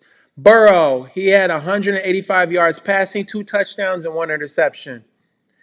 Running back for Seattle, Walker III, 19 carries for 62 yards, and he got an end zone for 1 touchdown. Receiving, we had a lot of receiving production here. Seattle Lockett, 6 receptions for 94 yards. And for Cincinnati, Chase, he had 6 receptions for 80 yards. He did not get in the end zone. But Tyler Boyd for Cincinnati, wide receiver, he had 38 yards and 1 touchdown. The wide receivers. The 49ers lost to the Browns. My top 5, number 1 team in the NFL. They lost, but they lost due to the field goal kicker not coming through in the clutch to seal the win for them. But Purdy, quarterback for San Francisco, 125 yards passing, 1 touchdown, 1 interception. McCaffrey, running back for San Francisco, he only had 43 yards rushing off 11 carries. He was knocked out of the game with the injury. I think it was an abdominal injury. Cleveland running back Ford, 17 carries for 84 yards. So they ran the ball effectively against that San Francisco defense. And Cleveland, Cooper, wide receiver, 4 receptions for 108 yards. So the Browns got the job done at home against a formidable opponent, the 49ers, who I think is the favorite to win the Super Bowl, despite losing to the Browns. So San Francisco's a little beat up. Deebo Samuel left the game. McCaffrey left the game. So we'll see if they'll get either one of them back for the next game. If not, we'll see how San Francisco holds up. Can Brock Purdy win games for San Francisco? We'll see. Dolphins smacked the Panthers 42-21. Tua Tagovailoa. Oh, Lord. I butchered that, y'all. I tried today. I just been calling him Tua by his first name like I know the man. But we're going to try it again. Tua Tagovailoa. I think I put an L and an O in there unnecessarily, but we're going to run with that today. He had 232 yards passing, 3 touchdowns. Quarterback Young for Carolina, 217 yards passing, 1 touchdown. Running back for Carolina, Hubbard, 19 carries, 88 yards, and 1 touchdown. And Mostert, Miami running back, Achan was knocked out for Miami, but Mostert still got the job done. 17 carries, 115 yards, and 2 touchdowns. For receiving, they were passing that ball, both quarterbacks. Wide receiver Thielen, 11 receptions, 115 yards, and 1 touchdown. He continued to produce for Carolina this year after being traded away from the Vikings. Tyreek Hill had another wonderful game, 6 receptions, 163 yards, and a touchdown. And Waddle, wide receiver for Miami, 7 receptions, 51 yards, and a touchdown. Jaguars beat the Colts at home 37-20. Minshew, quarterback for Indianapolis, 329 yards, 1 touchdown, 3 interceptions. And quarterback Lawrence for Jacksonville, 181 yards, 2 touchdowns, and an interception. Running back Etienne for Jacksonville, he had 55 yards and 2 touchdowns, 2 TDs. Pretty good game for him. And Christian Kirk, wide receiver for Jacksonville, 49 yards and a touchdown.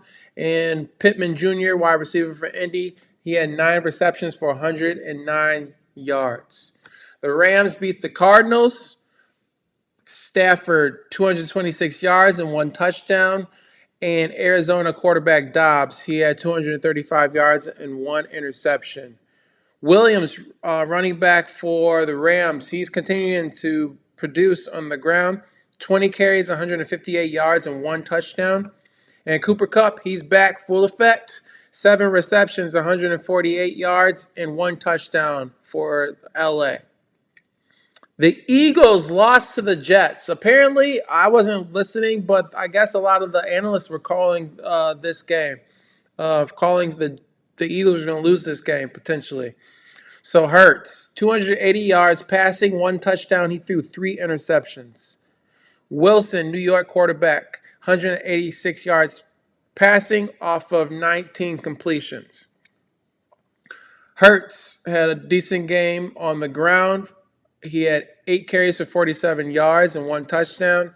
And New York, Hall, 12 carries, 39 yards, and 1 touchdown. As far as receiving, Philadelphia Brown, 7 receptions, 131 yards. And Wilson to Wilson connection. Wilson, wide receiver, 8 receptions, 90 yards. Got it done and got the W for the Jets at home. Lions beat the Buccaneers on the road. Jared Goff, 353 yards passing, 2 touchdowns. Without Gibbs, and Montgomery was knocked out of the game. They put the ball in Jared Goff's hands, and he got the job done. Baker Mayfield, though, quarterback for Tampa Bay, 206 yards and 1 interception.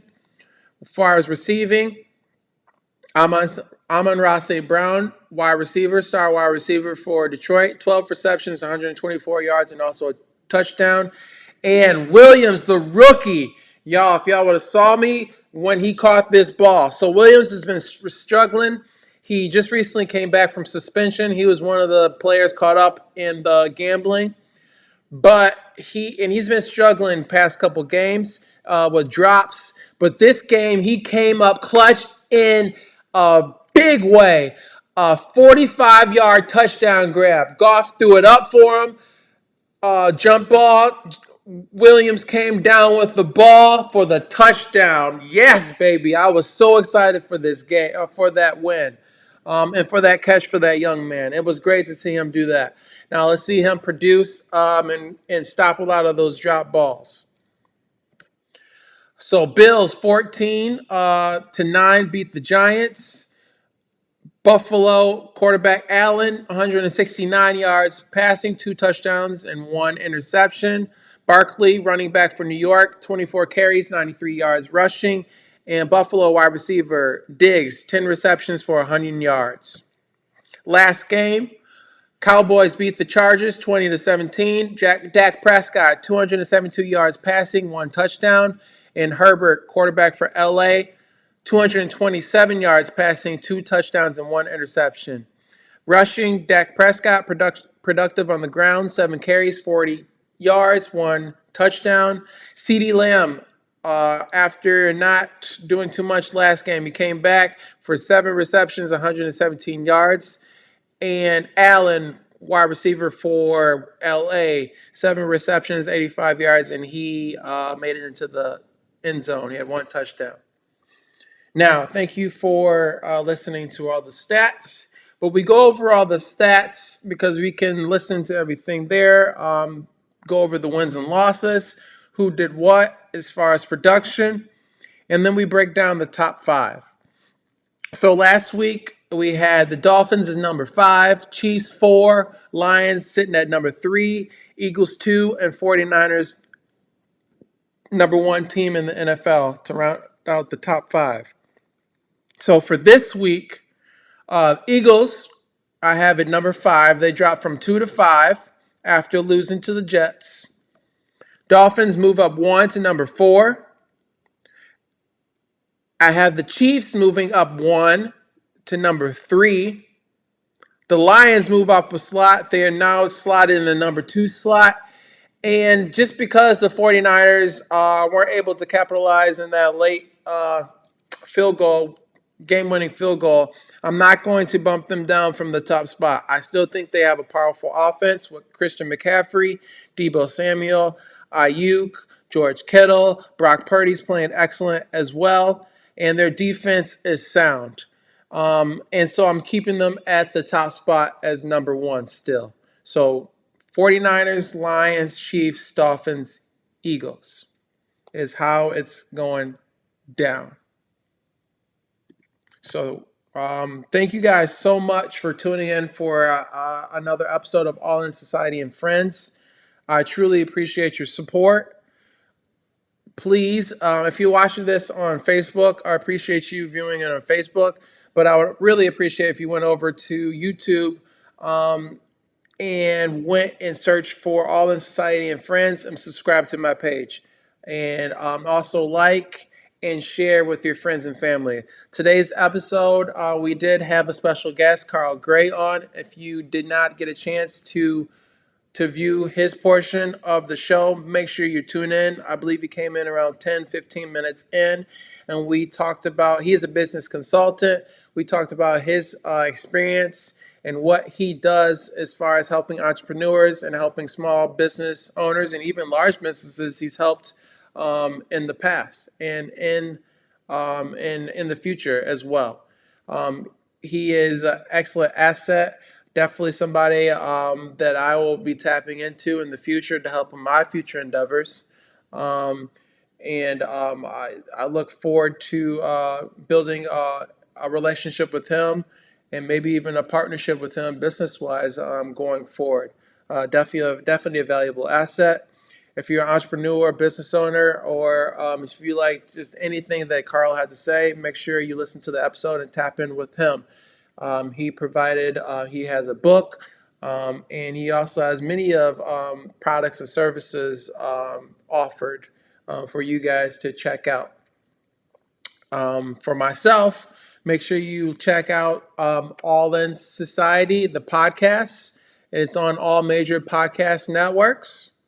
Episodes drop every Monday, Wednesday, and Friday. Monday and Wednesday, I give it to you guys at 8 p.m. Eastern. And on Friday, episodes are released at 5 p.m. Eastern, a little early for you to get into your weekend. I know you have a busy weekend, so I'll give it to you a little bit early on Fridays. On the podcast, it's really kind of like my diary, what I go throughout the week as far as poker, and also what I get into more on a more personal and intimate basis as far as the stock market, the ups and downs of my portfolio and what I'm doing as far as learning and researching and how I'm implementing those things as well. So make sure you tune in to that if you want to see what I'm doing on a kind of daily and a weekly basis and for my business, my poker endeavors, and kind of doing what I'm doing in my personal life as well. I'll share a little bit as well. Pretty much an open book, trying to trying to get out, jump out of that introvert stage in my life and being more extroverted and network and meeting people. Life's too short to just be extroverted and kind of shy. That's always what I've always been a shy person until you really get to know me, and then I kind of open up and I blossom and show you a little bit more of who I am as a person.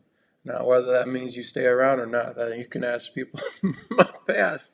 But I like to see it. I think I'm a nice guy, somebody you're definitely a valuable asset in your life. So yes, make sure you check out the podcast. Make sure you tune into the show. This show, All in Society and Friends, that is live every Tuesday at 7 p.m. Eastern. Also have a website, www.allinsociety.com, ALLNSOCIETY.com. Like I said, please don't forget to check out my YouTube page. Just go to YouTube and search All in Society and Friends. Thank you so much for tuning in to today's episode. I appreciate your support. Make sure you like this. Make sure you share this with your friends and with your family. Thank you. And remember, guys, life is one big session. Play the cards you're dealt to the best of your ability, and I promise you'll come out ahead. Have a wonderful evening.